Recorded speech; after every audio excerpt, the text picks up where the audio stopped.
Welcome to Purposefully Living. I'm Mirriam K Musonda-Salati, and I'm so glad you're here.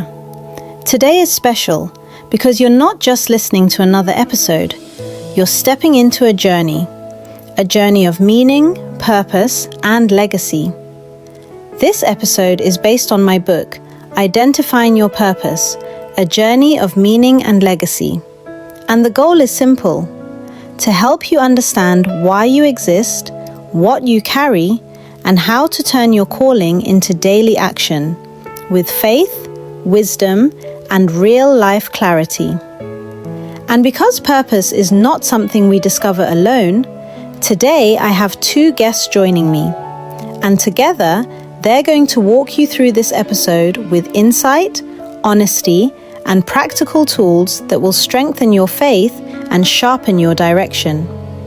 So wherever you are right now, take a deep breath, open your heart, and stay with us to the end, because what you're about to hear might be exactly what you've been praying for.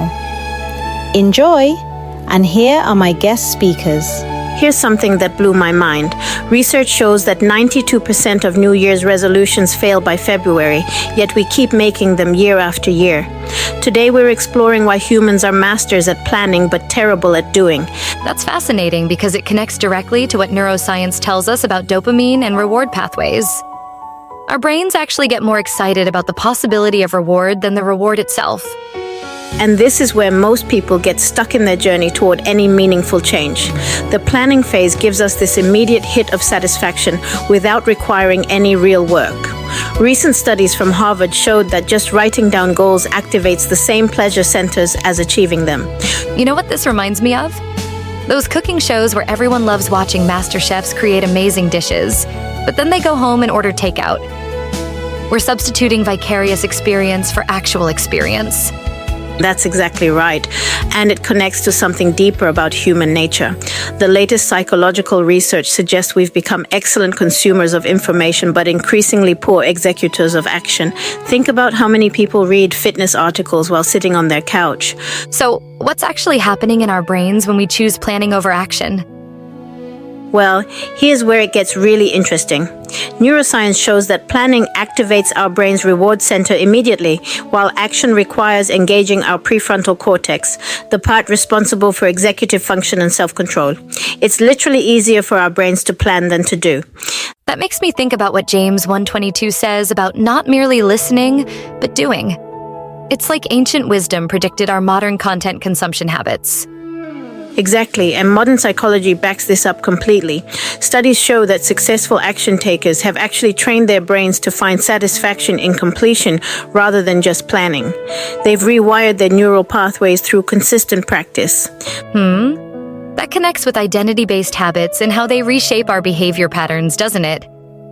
You know what's fascinating about identity-based habits? Research from the University of London shows it takes an average of 66 days to form a new habit. But when people anchor that habit to their identity, like thinking of themselves as a runner instead of someone who runs, the success rate triples. That's exactly why so many people struggle with maintaining long-term changes. They're focusing on the behavior instead of the identity shift. And this ties directly into Aristotle's philosophy of virtue. He argued that we become virtuous not by thinking about virtue, but by consistently performing virtuous actions. Modern neuroscience proves he was right. Our brains physically reshape themselves based on repeated actions. Well, that completely flips the common assumption that we need to feel ready or motivated before we take action. Let me share something surprising about motivation. Studies from the University of Chicago show that motivation actually follows action more often than it precedes it. When we wait for motivation to strike before we act, we're operating on a fundamentally flawed understanding of human psychology. That reminds me of the concept of neuroplasticity, how our brains actually reshape themselves based on our actions rather than our thoughts. What a powerful conversation. To our guest, thank you for your time, your truth, and your willingness to pour into others. May God multiply what you shared today and return it to you in strength, joy, and open doors. And to everyone listening, I want you to remember this. You're not behind. You're not forgotten. You're not disqualified. You are in a process, and God is still writing your story. So don't leave this episode the same way you came in. Take what you heard and let it become action. Let it become discipline. Let it become prayer. Let it become courage. If this blessed you, share it, leave a review, and stay connected. I'm Mirriam K Musonda-Salati, and this is Purposefully Living. Until next time, keep your faith loud, your spirit fed, and your purpose in motion.